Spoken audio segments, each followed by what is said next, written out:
Hello students, आपको homework में कुछ प्रॉब्लम्स दी गई थी. Today we will discuss those problems along with the solutions. So let's start with the first problem, that was the fish market. आप कभी fish market गए हैं? बहुत भीड़ होती है और वहाँ बहुत ही नॉइज़ होता है. ये वो मार्केट है जहाँ पे फिशेस खरीदी और बेची जाती हैं.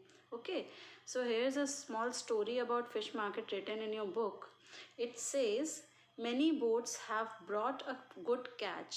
The fisherwomen are shouting out their prices to the buyers. As you can see in the pictures also, fisherwomen are selling the fish. Minnie is one of those fisherwomen. She is saying, come here, take sardines for rupees 40 kg. Another, Gracie, says, never so cheap, get swordfish for rupees 60 a kg. वो swordfish जो है 60 rupees a kg means 60 rupees की 1 kg swordfish बेच रही है. Minnie is selling 1 kg of sardines for 40 rupees. Same ways Floramma sells prawns for rupees 150 a kg. Karuthamma sells squid for rupees 50 a kg. And look, Fazila can hardly carry this big kingfish. You can see in the adjoining picture, a fisherwoman is carrying a big kingfish. वो बड़ी मुश्किल से उठा पा रही है, इतनी बड़ी और इतनी भारी किंगफिश है. She says, this kingfish weighs 8 kg. I will sell the whole for rupees 1200. Fazila का कहना है कि इस फिश का वेट क्या है, 8 kgs है और मैं इस पूरी 8 kg की फिश को, किंगफिश को 1200 रुपीज़ में बेच सकती हूँ.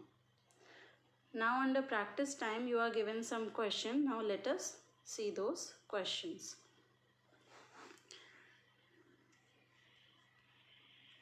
First one is, at what price per kg did Fazila sell the kingfish? Fazila ने कितने प्राइस पर केजी पे किंगफिश बेची? अभी आपने पढ़ा कि फजीला ने बोला किंगफिश का वेट 8 kg है. फजीला's kingfish weighs 8 kg, right? Fazila is selling it for 1200. उसने कहा मैं कितने रुपीज़ में इसको सेल करूँगी?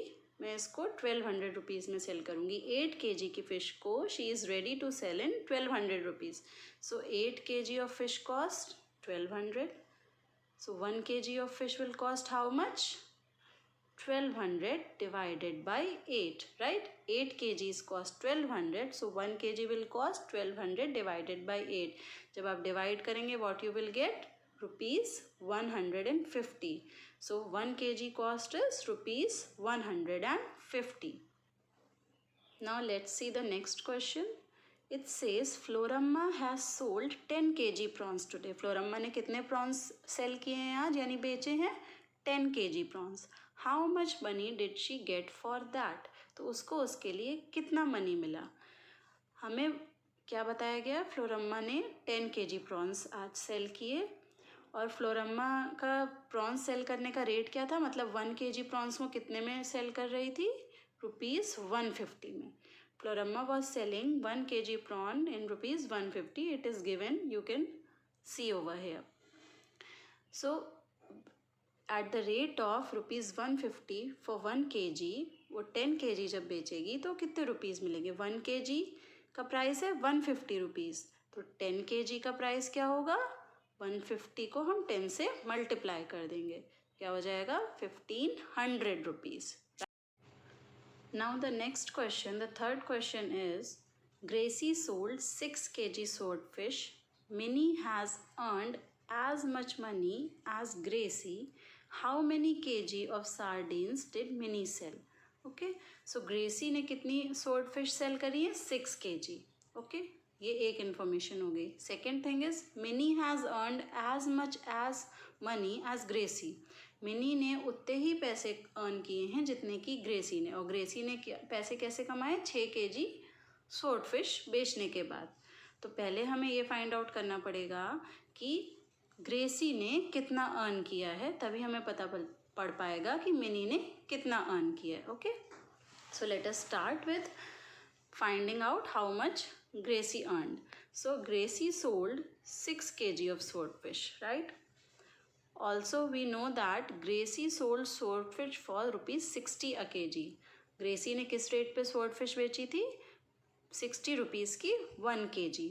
अब उसने 6 kg स्वॉर्ड फिश बेची है तो कितने रुपीज़ अर्न किए होंगे? जब 1 kg बेचने के लिए वो 60 रुपीज़ लेती है तो 6 kg बेचने के लिए कितना लेगी? 6 multiplied by 60, right? So this will give you rupees 360. How much has Gracie earned? Rupees 360. Now Minnie earned as much money as Gracie. Minnie ने कितना अर्न किया है? जितना कि Gracie ने अर्न किया है. Which means Minnie has also earned rupees 360 only, right? Because दोनों ने सेम ही अर्न किया है.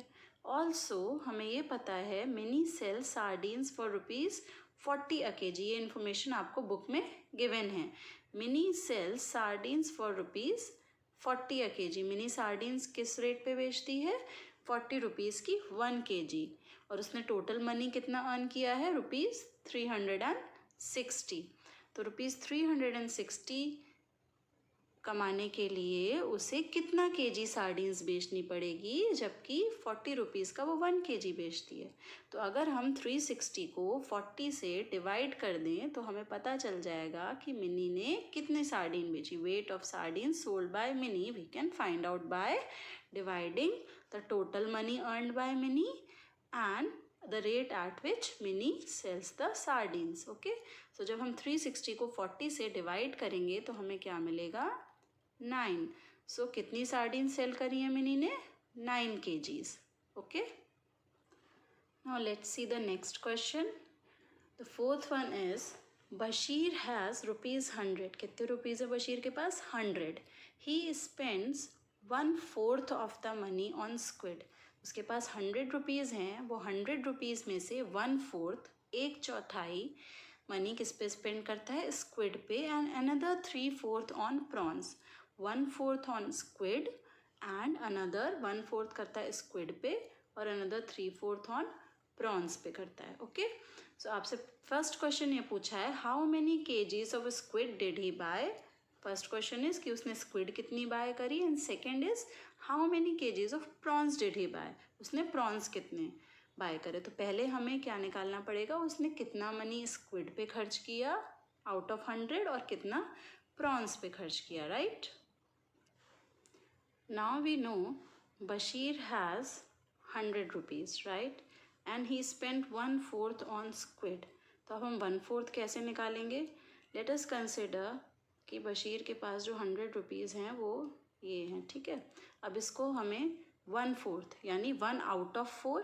अब अगर इसे हम 4 पार्ट में इक्वल पार्ट में डिवाइड करें तो इसमें से एक पार्ट है वो बशीर ने स्पेंड किया है किस पे? स्क्विड पे. राइट, और जो बचे हुए 3 पार्ट हैं 3/4 ये किस पे स्पेंड किया है? प्रॉन्स पे. राइट, तो 4 हिस्सों में अगर हम बराबर बराबर डिवाइड करें 100 को तो क्या होते हैं 4 हिस्से? 25 rupees, 25 rupees, 25 rupees and 25 rupees. 4 times 25 rupees. Right, so out of that 125 rupees, one of those 25 rupees has been spent on squid and the other 325 rupees together, that will become 75 rupees on squid. Right, same thing we have solved here. 1/4 of 100 is what? 100 divided by 4, that gives us rupees 25. That is what he spent on squid, right? And what he spent on prawns, that can be found out by 3/4 times of 100. That means first we multiply 100 by 3, we get 300, and then we divide that by 4, we get 75. Both ways you can find it. Okay, so now we know Bashir spent 25 rupees on squid and 75 rupees on prawns. अब हमें क्या find करना है कि 25 rupees में उसने कितने KG squid खरीदा और 75 रुपीज़ में कितने केजी प्रॉन्स खरीदा. राइट, तो पहले हम देखते हैं कि स्क्विड कितने रेट में मार्केट में बिक रही है. स्क्विड कौन बेच रहा था? स्क्विड करूथम्मा बेच रही. Squid is being sold by Karuthamma for 50 rupees a kg. Karuthamma जो है 50 रुपीज़ में 1 केजी स्क्विड बेच रही हैं। और बशीर के पास कितने रुपीज़ हैं स्क्विड खरीदने के लिए? बशीर के पास हैं 25 rupees to buy the squid. ठीक है, तो अगर 50 रुपीज़ में 1 केजी मिलती है तो 25 रुपीज़ में कितनी स्क्विड मिलेगी, हमें ये फाइंड आउट करना है। 50 और 25 के बीच में क्या रिलेशन है? क्लियरली 25 50 का हाफ है। क्या है? हाफ है। तो अगर आधे पैसे हैं तो आधी स्क्विड मिलेगी, राइट। तो 50 रुपीज़ में कितनी मिल रही थी? 1 केजी। तो 25 रुपीज़ में कितनी मिलेगी? Half KG, right. 25 रुपीज़ में हमें कितनी स्क्विड मिलेगी? हाफ केजी, क्योंकि हमारे पास half of the total rupees हैं जितने हमें चाहिए होते हैं 1 केजी की स्क्विड खरीदने के लिए। बशीर को प्रॉन्स भी खरीदने हैं और प्रॉन्स खरीदने के लिए उसके पास कितने रुपीज़ हैं? उसके पास हैं 75 रुपीज़ टू बाय प्रॉन्स।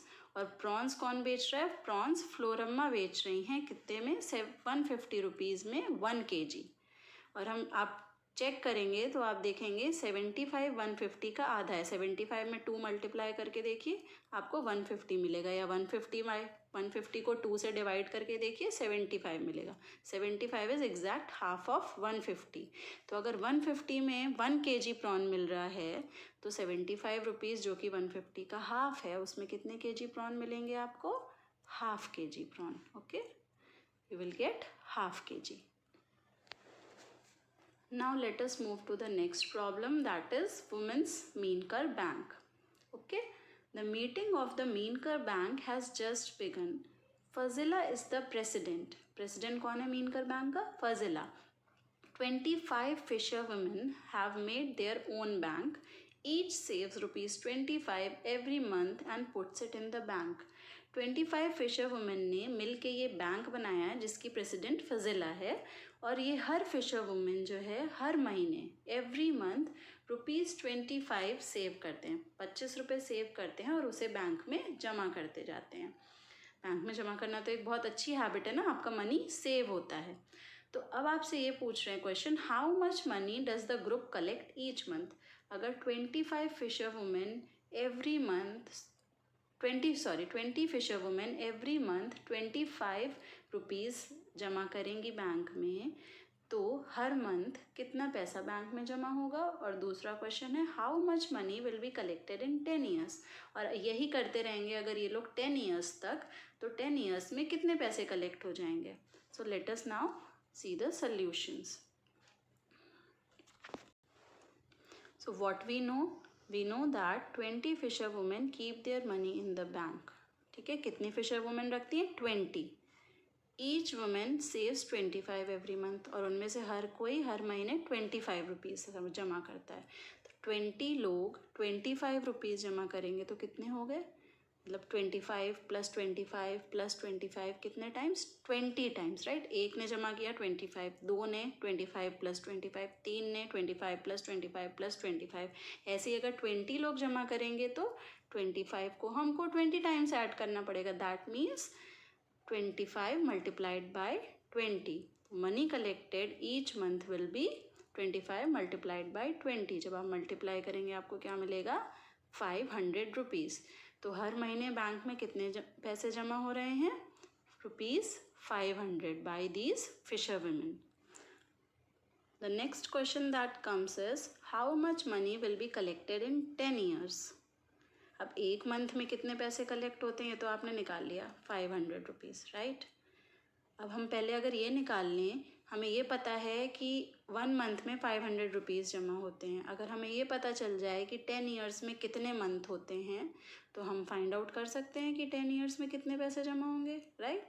तो पहले हम देखते हैं number of months in 1 year. एक ईयर में कितने मंथ्स होते हैं? एक ईयर में होते हैं 12 मंथ्स। अब number of months in 10 year कितने होंगे? 1 ईयर में 12 मंथ्स होते हैं तो 10 ईयर में कितने मंथ्स होंगे? 12 × 10, that is 120 months, right? 120 months in 10 years. So 1 month में हमारे पास कितना पैसा कलेक्ट होता है? 500 रुपीज़। तो 120 मंथ्स में, जो कि इक्वल हैं किसके? 10 ईयर्स = 120 मंथ्स, राइट। तो 120 मंथ्स में कितने पैसे कलेक्ट होंगे? 500 मल्टीप्लाइड बाई 120, ये जब आप मल्टीप्लाई करेंगे तो आपको मिलेगा 60,000 रुपीज़। तो 10 साल में कितने पैसे जमा होंगे? 60,000 रुपीज़। अच्छा, हम बैंक में पैसे जमा करते हैं तो हम निकालते भी हैं, बैंक से लोन भी लेते हैं। लोन का मतलब आप समझते हैं, आप बैंक से उधार लेते हैं, लोन लेते हैं और फिर बैंक को वापस भी करना पड़ता है। लेकिन जितना हमने अगर 100 रुपये लिया है तो 100 रुपये ही नहीं वापस करना पड़ता, हमें थोड़ा ज़्यादा वापस करना पड़ता है, उसे हम कहते हैं इंटरेस्ट लगता है। मे बी अगर हम 100 रुपीज़ ले रहे हैं तो शायद हम 120 वापस कर रहे हैं या 130 वापस कर रहे हैं, वो डिपेंड करता है कि कितना इंटरेस्ट लग रहा है। इसी तरीके से ये जो वुमेंस मीनकर बैंक खोला जिसमें कि फिशर वुमेन ने पैसे जमा करे, उसमें से कुछ लोग अब लोन लेना चाहते हैं। तो देखिए प्रैक्टिस टाइम का हम क्वेश्चन देखते हैं। Gracy needs money to buy a net. Jhansi and her sister want to buy a log boat. ठीक है, ग्रेसी को मनी चाहिए नेट खरीदने के लिए और झांसी और उसकी सिस्टर को चाहिए एक लॉग बोट खरीदने के लिए। अब उनके पास पैसे तो इतने हैं नहीं, so they take a loan from their bank. वो उनका जो बैंक है वुमेन्स मीनकर बैंक, वो उससे लोन लेते हैं। They will return it with interest, और वो उसको फिर इंटरेस्ट के साथ वापस भी करेंगे। ए पार्ट देखते हैं हम। Gracy took a loan of ₹4,000 to buy a net. Gracy ने कितने का लोन लिया? 4,000 रुपीज़ का लोन लिया to buy a net. She paid back ₹345 every month for 1 year. और उसने 345 रुपीज़ हर मंथ वापस भी करे बैंक को पूरे 1 ईयर तक। How much money did she पे बैक टू द बैंक? तो उसने बैंक को कितना पैसा अभी तक वापस कर दिया? Now let us see that. So how much is Gracie paying back every month? Gracie pays back ₹345 every month. Her month वो कितना पे करे? ₹345। तो हमें पता करना है कि 1 ईयर में कितना पे बैक करा। अब 1 ईयर में कितने मंथ होते हैं? 1 ईयर में होते हैं 12 मंथ्स, राइट। तो 1 मंथ में अगर वो 345 रुपीज़ वापस कर रही है बैंक को, तो 12 मंथ्स में कितना पे बैक करेगी? 345 multiplied by 12, that comes out to be 4,140 rupees. तो आप देख सकते हैं उसने 4,000 का लोन लिया था, लेकिन उसने रिटर्न कितना किया? 4,140 रुपीज़। ये कितना ज़्यादा है उसके लोन से? 140 रुपीज़ ज़्यादा है। ये 140 रुपीज़ क्या है? ये होगा उसके लोन पर interest.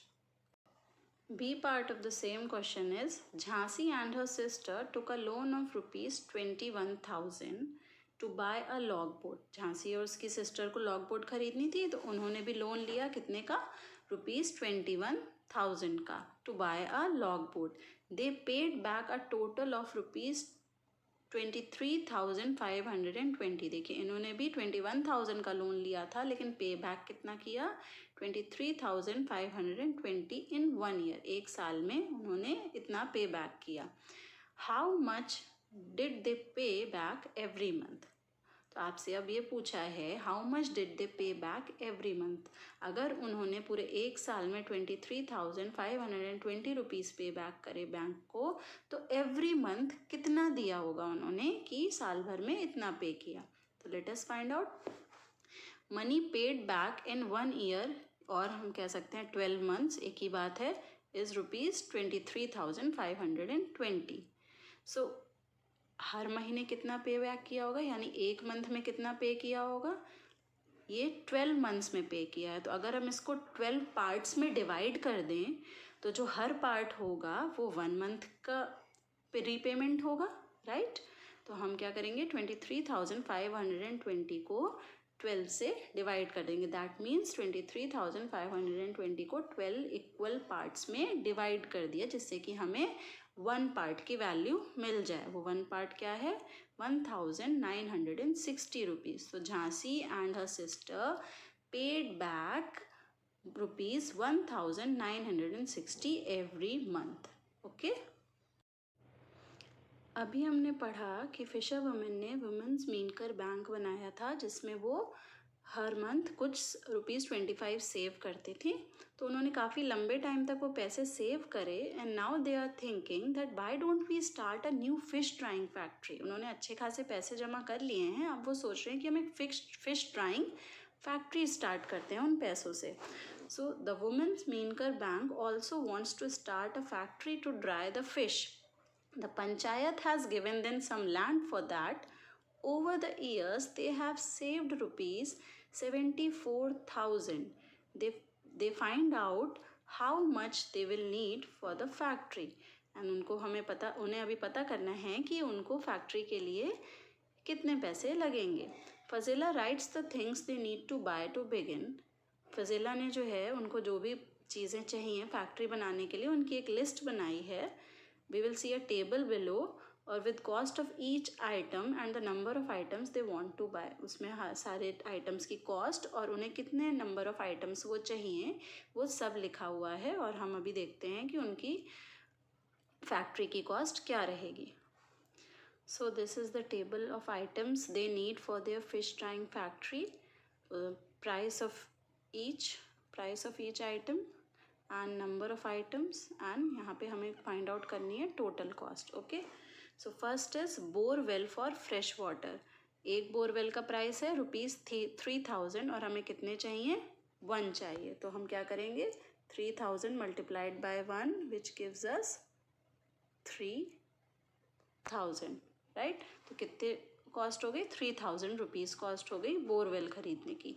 Bamboo rack for drawing fish, उसकी कॉस्ट क्या है वन बैम्बू रैक की 2000 रुपीज़ और हमें कितनी चाहिए हमें 20 चाहिए. तो 1 bamboo rack cost 2000. So 20 bamboo racks cost 20 multiplied by 2000 that gives us 40,000. How much 40,000. Now we have cement tank. Cement tank की कॉस्ट है एक की 1000. How much we need 4. So we will multiply 4 by 1000. We will get 4000 rupees for cement tank. Now we have tray and knife. Tray and knife की 1 की cost है 300 and we need 20 such tray and knife. तो उसकी cost क्या हो जाएगी 300 multiplied by 20 that is 6000 rupees. The last thing we need are buckets. 1 bucket cost 75 rupees and we need 20 such buckets of 75. When we will multiply these, we will get 1500 rupees. Okay. So now what will be the total cost to set up the factory? Factory set करने की total cost क्या होगी. ये सारी चीज़ें जो हमने अभी टेबल में कैलकुलेट करी कि उनकी इंडिविजुअल कॉस्ट कितनी है, इन सब की कॉस्ट को मिलाकर जो अमाउंट आएगा उतने रुपीज़ हमें लगेंगे एक पूरी फ़िश ड्राइंग फैक्ट्री बनाने में. तो हमें क्या करना पड़ेगा, हमें इन सब को ऐड करना पड़ेगा. जब इनको हम ऐड करेंगे तो हमारा आंसर आएगा 54,000 and 500. 54,500. Now let us see what comes next. Next is when the fish is dried, it becomes 1/3 of its weight. In 1 month, when the fish is dried, it becomes 1/3 of its weight. In 1 month, they plan to dry 6,000 kgs of fish. How much dried fish will we get in a month? जब fish को dry किया जाता है तो वो अपने wait का 1/3 हो जाती है. और एक पूरे मंथ में फिशर वुमेन कितनी फ़िश ड्राई करती है 6,000 kg ऑफ फ्रेश फिश को जब ड्राई करती हैं तो वो जो सूखी हुई फिशेस होती हैं उनका वेट 1/3 हो जाता है. यानी जो भी वेट है उसे अगर हम 3 से डिवाइड कर दें या 3 पार्ट्स करके 1 पार्ट सेलेक्ट कर लें तो उतनी ड्राइड फिश बचती है. तो अगर 6,000 kg फ़िश को हम एक मंथ में ड्राई करेंगे तो हमारे पास फाइनली कितने kg ड्राइड फिश बचेगी 6,000 divided by 3 that gives you 2,000 kg of dry fish, right? You will get 2,000 kg of dry fish.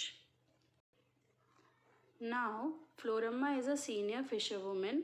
She says कि चलो हमने फिश ड्राइंग फैक्ट्री तो अब लगा ली, अब ये भी देख लिया कि 6,000 kg की जो हम एक मंथ में फ़िश को ड्राई करते हैं वो ड्राई होके कितनी होती है. अब हमें अगर ये देखना है कि हमें फ़ायदा होगा भी कि नहीं होगा लास्ट में फैक्ट्री लगाने का, तो चलो पहले 6 kg फ़िश के लिए हम सारी कैलकुलेशंस करके देख लेते हैं कि हमें कितना फ़ायदा या कितना नुकसान होता है, कितना प्रॉफिट या कितना लॉस होता है। फिर हम देखेंगे कि हमें 6000 kg के लिए कितना लॉस होगा। So Floramma says let us first calculate for 6 kg of fresh fish. Okay, she says we buy fresh fish for ₹15 per kg। Fresh fish कितने की खरीदते हैं? 15 पर kg की खरीदते हैं। And we sell dried fish for ₹70 पर kg। तो अब जब भी हम बात करेंगे फ्रेश फिश खरीदने की तो 15 रुपीज़ पर kg का यूज़ करेंगे, और जब भी हम बात करेंगे ड्राई फिश बेचने की तो हम 70 रुपीज़ पर kg यानी 1 kg 70 रुपीज़ की बेचने का बात करेंगे। ठीक है, so let us see, we dry 6 kg of fish to get 6 kg of fish को जब हम ड्राई करेंगे फ्रेश फिश को तो कितना मिलेगा हमें? कितना मिलता है? हम जितनी भी फ्रेश फिश ड्राई करते हैं उसका 1/3 मिलता है। 6 का 1/3 कितना होगा? 2 kg। 6 को जब आप 3 से डिवाइड करेंगे तो आपको मिलेगा 2 kg। तो जब 6 kg की फ्रेश फिश को आप ड्राई करेंगे तो आपको 2 kg ऑफ ड्राइड फिश मिलेगी। For 6 kg of fresh fish we have to pay 6 kg of fresh fish के लिए आपको कितना पे करना है? फ्रेश फिश आप कितने रुपीज़ में खरीदते हैं? 15 पर kg में। 15 रुपीज़ की 1 kg बाय करते हैं। तो 6 kg कितने की बाय करेंगे? 6 मल्टीप्लाइड बाय 15, राइट? तो क्या मिलेगा आपको? 90 रुपीज़ की 6 kg फ्रेश फिश मिल जाएगी। And we sell 2 kg dried fish and get, जब हम 2 kg of dried fish dry की हुई जो 2 kg हमारी बन गई ना, 6 kg को ड्राई किया तो 2 kg बन गई वो ड्राई फिश, तो उसको जब हम सेल करेंगे तो हमें कितना मिलेगा? सेलिंग का रेट क्या है? 70 पर kg of dry fish, right? तो 2 multiplied by 70 that will give you ₹140। that will give you what? ₹140। तो आपने खरीदी कितने में 6 kg फिश? 90 रुपीज़ में। जब उस 6 kg फिश को ड्राई करने के लिए डाला तो वो कम होके कितनी बच गई? 2 kg ड्राई फिश। अब जब उस 2 kg ड्राई फिश को आप सेल करने जाएंगे तो कितने रुपीज़ मिलेंगे आपको? 140। तो आपने स्पेंड कितने करे उसे खरीदने में? 90 रुपीज़। और आपने सेल कितने में करा? 140 रुपीज़ में। तो 90 रुपीज़ में खरीद के 140 रुपीज़ में बेचा तो आपको वो प्रॉफिट हुआ या loss?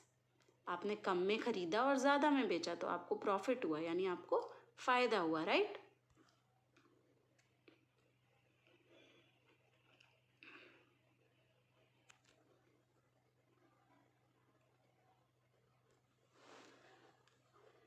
So if we dry 6 kg fresh fish, we will earn how much?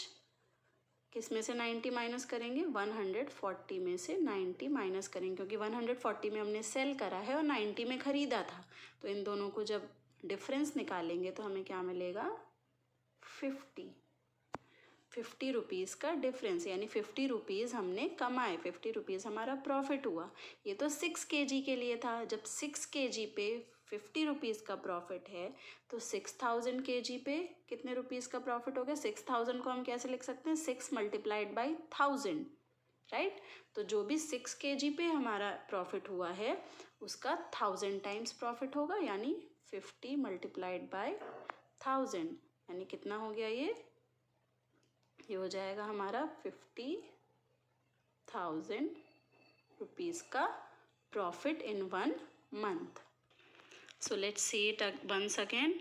हमने फ़िश ड्राइंग फैक्ट्री लगाई, ये सारी चीज़ें खरीदी, तो हमारी फैक्ट्री सेटअप करने की कॉस्ट कितनी आई? 54,500। फिर हमने फ़िश ड्राइंग फैक्ट्री में 6 kg फ़िश को खरीद के ड्राई करके सेल करने का प्रॉफिट निकाला, वो मिला हमें 50 rupees.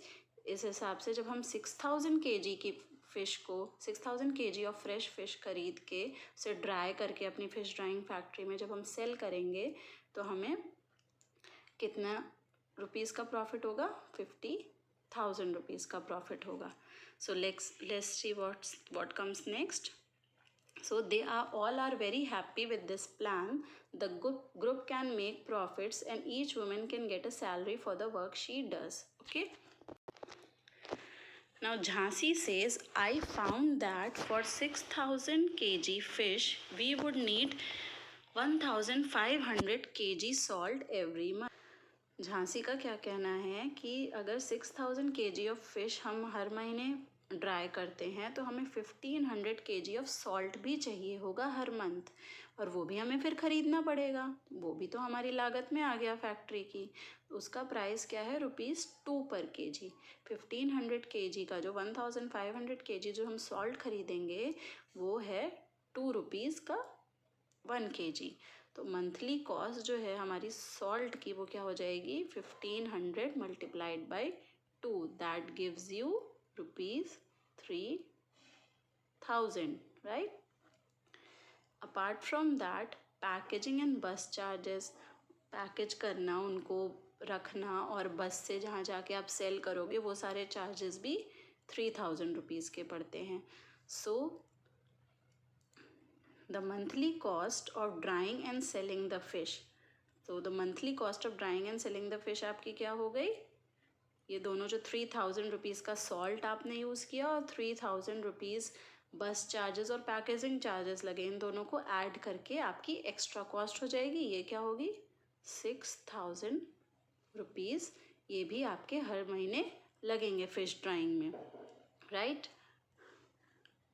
Now Fazila says, that sounds very good. Our calculation tells us every month a bank will earn 44,000 rupees. अब आप देखिए, आपने जब फिश ड्राई करी थी तो 50,000 रुपीज़ का आपको क्या हुआ था, प्रॉफिट हुआ था। 50,000 रुपीज़ का प्रॉफिट हुआ था फ्रेश फिश खरीद के ड्राई करने में, और ये 6,000 रुपीज़ आप यहाँ पे और एक्स्ट्रा लगा रहे हैं, या आपकी जेब से जा रहे हैं, यानी ये आपके प्रॉफिट में से माइनस हो जाएंगे। जब 50,000 में से 6,000 आप माइनस करेंगे तो आपको क्या मिलेगा, यही मिलेगा, 44,000 rupees. So that's all with this chapter. Have a nice day.